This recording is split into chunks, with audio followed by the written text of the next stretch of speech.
Assalamualaikum warahmatullahi wabarakatuh. Saya Pipit Puspita Aryan. Saya mahasiswa RPL 2 Stikesmi. Di sini saya akan mempraktekkan penilaian keterampilan pemeriksaan GCS dengan dosen pembimbingnya Ibu Astri Jane.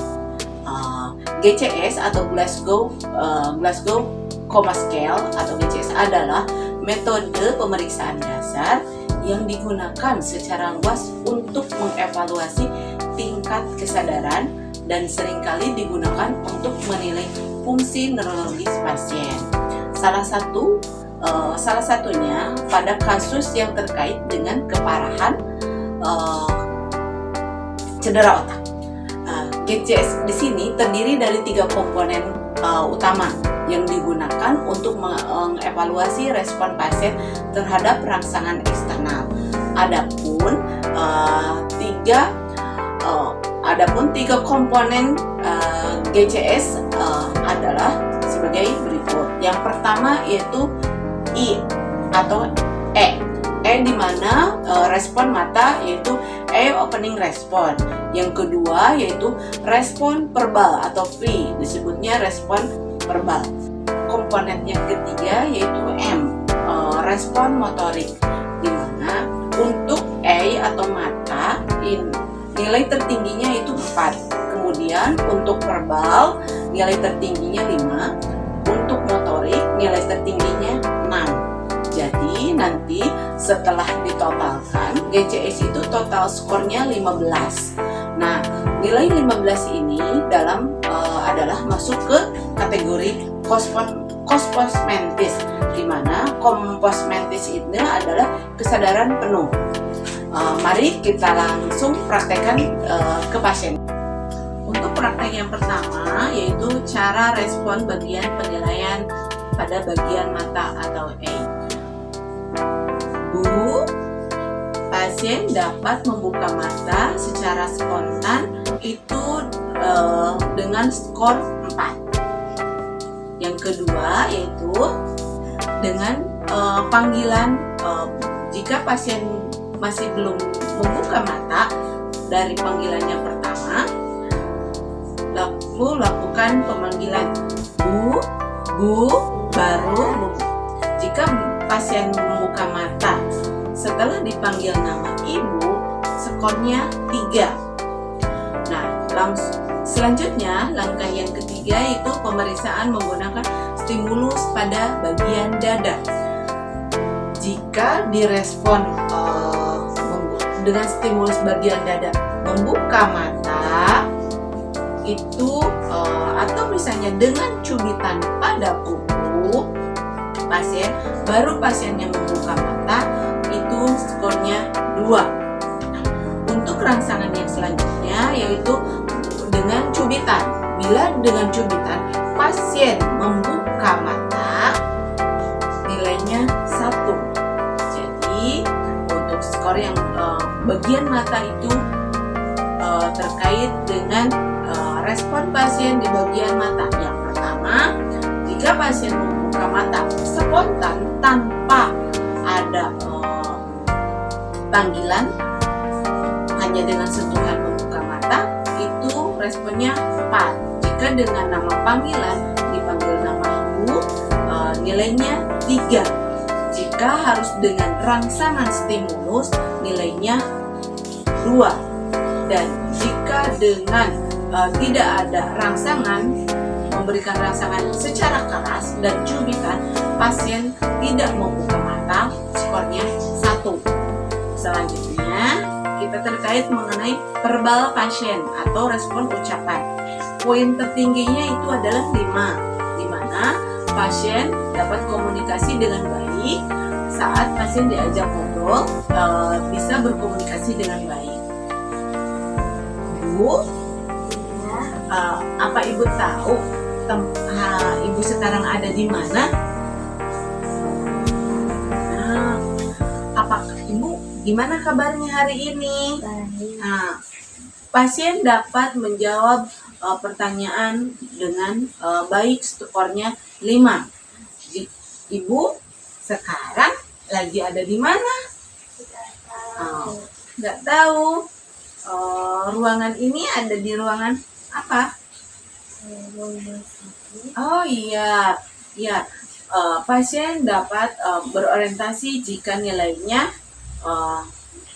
di rumah sakit nilainya 5. Jika pasiennya tidak mengetahui ruangan yang sedang tempat berada, itu nilainya 4. Nah, pasiennya tampak kebingungan, itu nilainya 4. Nah, sekarang Ibu tahu sekarang hari apa? Tidak tahu. Pasien kurang tahu untuk hari ini. Ibu tinggalnya di mana? Tidak tahu. Karena pasien tampak kebingungan dan tidak tahu sekarang ada di mana, sekarang tanggal berapa, hari apa, dan tinggal di mana, pasien tampak kebingungan, nilainya 4. Selanjutnya, bila pasien tidak dapat menjawab pertanyaan dalam satu kalimat dengan penuh, yaitu skornya 3. Bu, apakah Ibu sudah makan hari ini? Sudah, tapi Pasiennya tidak menjawab pertanyaan secara lengkap, berarti nilainya 3.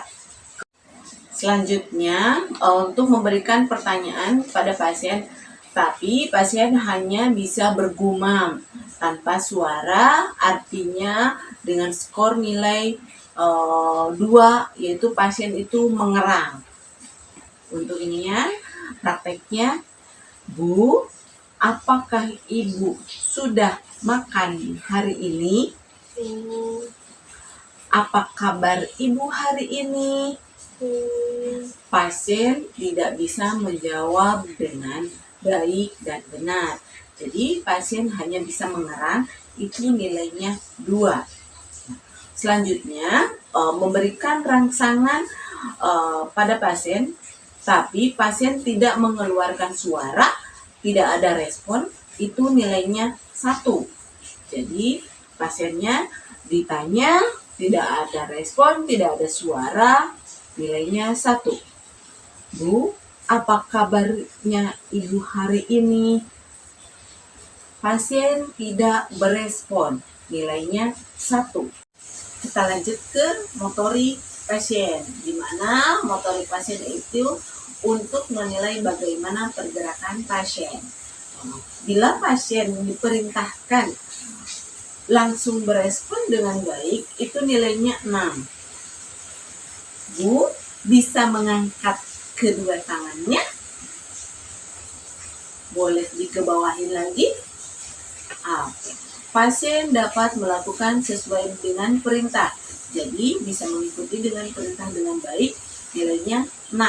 Selanjutnya, memberikan perintah tapi mengabaikannya. Jadi, diberikan rangsangan nyeri yang pada pasien dapat melokalisir bagian nyeri. Bu, bisa mengangkat kedua tangannya. Karena pasien tidak ada berespon, jadi lakukan dengan rangsangan nyeri. Pasien dapat melokalisir nyeri, itu skornya 5. Setelah diberikan rangsangan nyeri, baru pasien merespon, skornya 5. Selanjutnya, untuk rangsangan nyeri, biasanya pasien dengan menolak.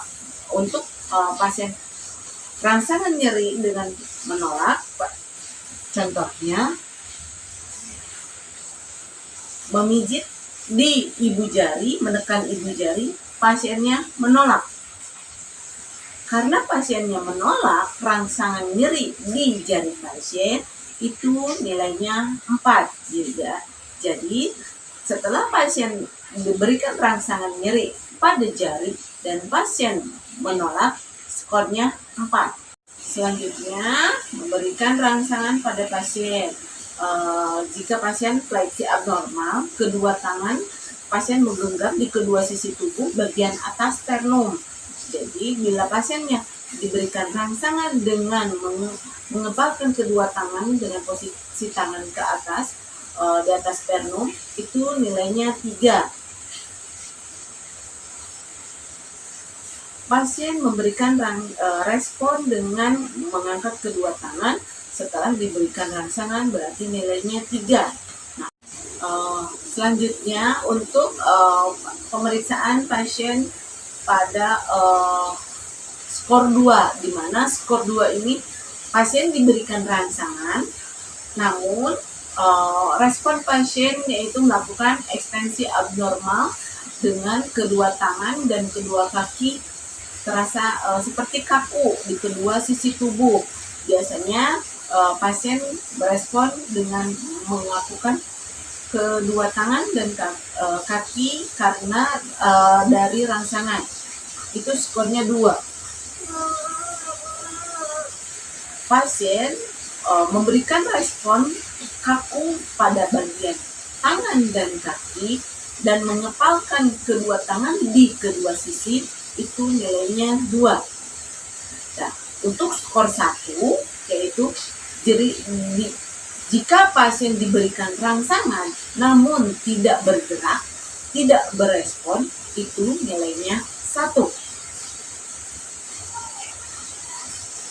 Pasien tidak berespon dan tidak bergerak, nilainya 1. Nah, dari skor yang tadi, hasil dari pemeriksaan I, E, verbal, dan motorik, jika semuanya pasien berespon, itu nilainya 15. Namun, jika pasiennya tidak berespon, sesuai dengan nilai yang diperoleh. Untuk nilai 14 sampai 15, yaitu pasiennya dengan kesadaran penuh atau kompos mentis. Untuk nilai 12 sampai 13 itu apatis, respon pasiennya apatis. Untuk 10 sampai 11 respon pasiennya yaitu kesadarannya delirium. Untuk nilai 7 sampai 9 itu respon pasiennya somnolen. Dan untuk 5 sampai 6 dengan kesadaran sopor. Untuk 4 yaitu semi koma, dan untuk 3 itu pasiennya koma. Sekian praktek penilaian pemeriksaan DCS. Wabillahi taufiq wal hidayah. Wassalamualaikum warahmatullahi wabarakatuh.